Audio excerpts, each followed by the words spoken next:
Assalamualaikum warahmatullahi wabarakatuh. Saya Nur Aziza Putri dengan NIM F1C4210006. Di sini saya akan menjelaskan kembali tentang bioprocessing dan juga bioreaktor, di mana video ini saya buat untuk memenuhi salah satu tugas mata kuliah, yaitu mikrobiologi lingkungan. Nah, pertama saya akan menjelaskan tentang bioprocessing.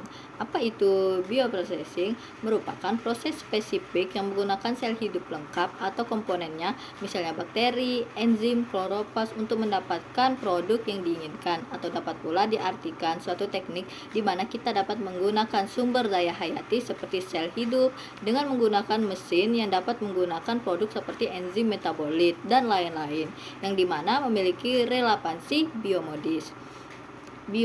Bioproses berlangsung di bioreaktor dalam lingkungan yang terkendali, dan pemain kuncinya dari bioproses ini adalah sel hidup atau sel biologis. Kadang bisa berupa bakteri, bisa berupa sel mamalia, atau kadang bisa berupa tanaman.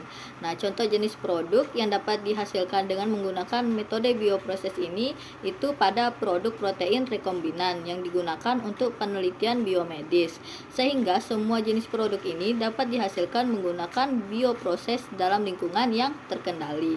Dalam aspek industri dari pemrosesan biologis, tetapi memerlukan plasmid rekombinan, diperlukan bakteri yang menghasilkan produk, tetapi wadah reaksi atau kondisi reaksi berbeda dan skalanya berbeda, sehingga dapat dengan jelas bahwa di pabrik terdapat peningkatan volume kultur yang akan dimurnikan di laboratorium, sehingga pabrik harus menghasilkan berliter-liter enzim tersebut, dan itu bukanlah proses yang mudah.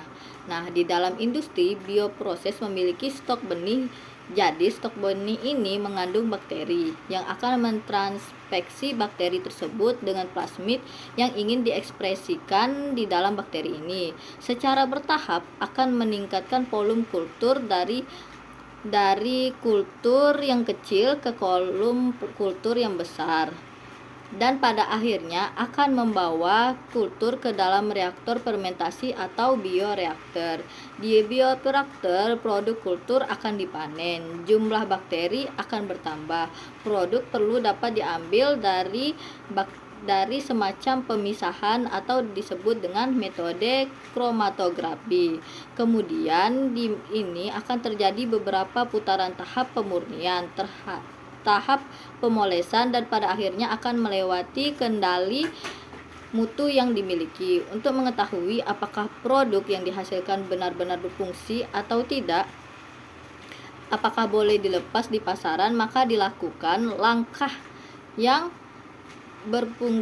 pengendalian kualitas yang nanti akhirnya akan dikemas dan dikirim ke lokasi yang tepat, sehingga tahap di mana sel-sel tersebut berada dihasilkan dalam jumlah besar yang disebut dengan pengolahan hulu, sehingga proses hulu ini terjadi di dalam bioreaktor. Sedangkan proses pemulihan, proses pemurnian, semua ini terdiri dari pemrosesan hilir yang mencakup pemrosesan, pemurnian, pemolesan, kontrol kualitas, dan pengemasan.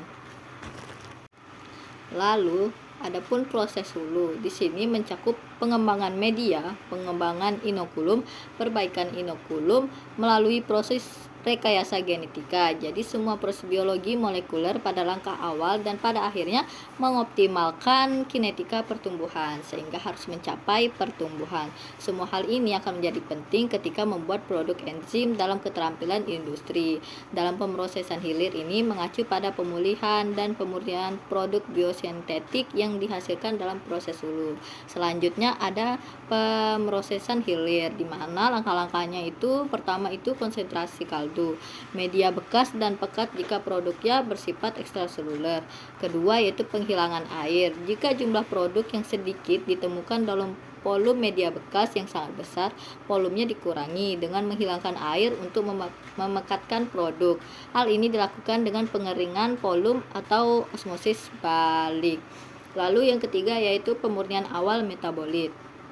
Menurut sifat fisika kimia molekul, produk beberapa metode untuk memperoleh kembali produk dari kaldu fermentasi yang diklarifikasi digunakan dalam presipitasi, dan lain-lain. Lalu yang terakhir yaitu pemolesan metabolit. Ini adalah langkah terakhir untuk menjalankan produk 98 hingga 200% murni. Produk yang dimurnikan dicampur dengan beberapa bahan inert yang disebut dengan eksipien. Produk yang diformulasikan, dikemas, dan dikirim ke pasar untuk konsumen. Selanjutnya di sini saya akan menjelaskan tentang bioreaktor. Yang pertama di sini itu definisi bioreaktor. Bioreaktor merupakan wadah fermentasi yang digunakan dalam sintesis berbagai bahan kimia dan proses biologis untuk menghilangkan limbah, biomasa mikroorganisme yang dibudidayakan serta produknya. Wadah tertutup dengan pengaturan yang sesuai untuk aerasi, agitasi, pengatur suhu, dan pengatur pH. Lalu yang kedua itu desain dari bioreaktor ini.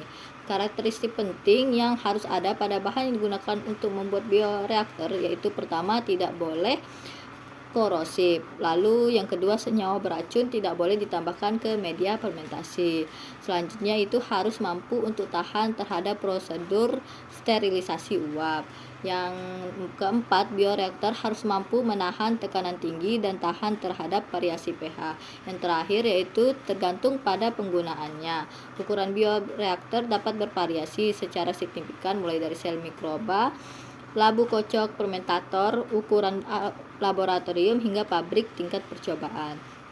Selanjutnya itu prinsip bioreaktor. Prinsip bioreaktor ini adalah agar mikroorganisme dapat berkembang secara optimal dan menghasilkan metabolit untuk fermentasi, biotransformasi, dan biokonservasi substrat dalam dua produk yang dijadikan bioreaktor sangat penting untuk setiap proses biokimia. Reaktor dapat dirancang atau dibuat berdasarkan kebutuhan organisme yang digunakan. Lalu selanjutnya itu bagian-bagian bioreaktor dan fungsinya. Yang pertama yaitu ada bejana fermentator, adalah silinder besar yang bagian atas dan bawahnya tertutup dan dihubungkan ke saluran pipa dan ketutup lain.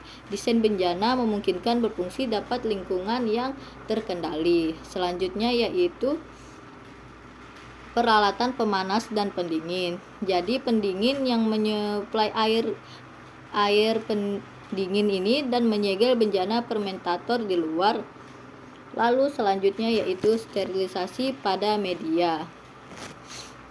Sterilisasi media nutrisi dan pembuangan proses yang dihasilkan selama fermentasi di dalam fermentator memerlukan penggunaan jaket pendingin atau aerasi. Salah satu komponen kunci fermentator adalah sistem aerasi untuk menjaga aerasi optimal dan ketersediaan oksigen. Lalu itu katup fermentator digunakan untuk mengatur aliran cairan dinding. Yang terakhir yaitu perangkat pengangkut faktor lingkungan untuk mengatur faktor lingkungan seperti suhu, konsentrasi oksigen, pH, tingkat massa nutrisi, dan konsentrasi produk. Berbagai perangkat yang digunakan. Selanjutnya yaitu jenis bioreaktor. Nah, jenis bioreaktor atau fermentator yang sering digunakan dalam industri yaitu pertama, fermentator tangki pengaduk terus-menerus, lalu air lip fermentator, fermentator kolom gelembung, fermentator unggun terfluidisasi, fermentator tempat tidur yang dikemas, lalu fotobioreaktor. Terakhir yaitu aplikasi bioreaktor. Adapun di sini pertama, tangki fermentator digunakan untuk antibiotik, asam sitrat, selulosa, laktase, salinase, pektin, dan kultur massa jaringan. Lalu yang kedua itu fermentator kolom gelembung digunakan untuk kultur alga, enzim tentonolik, serta fermentator. Yang ketiga itu pengangkutan udara digunakan untuk genolitik antibiotik dalam sains. Yang keempat yaitu fermentator cair yang digunakan untuk produksi antek. Lalu fermentator tempat tidur yang dikemas yang digunakan untuk kasus seperti asam organik hidrogen dan produk sel mamalia. Baiklah, sekian dari penjelasan tentang bioproses dan bioreaktor ini. Saya akhiri. Wassalamualaikum warahmatullahi wabarakatuh.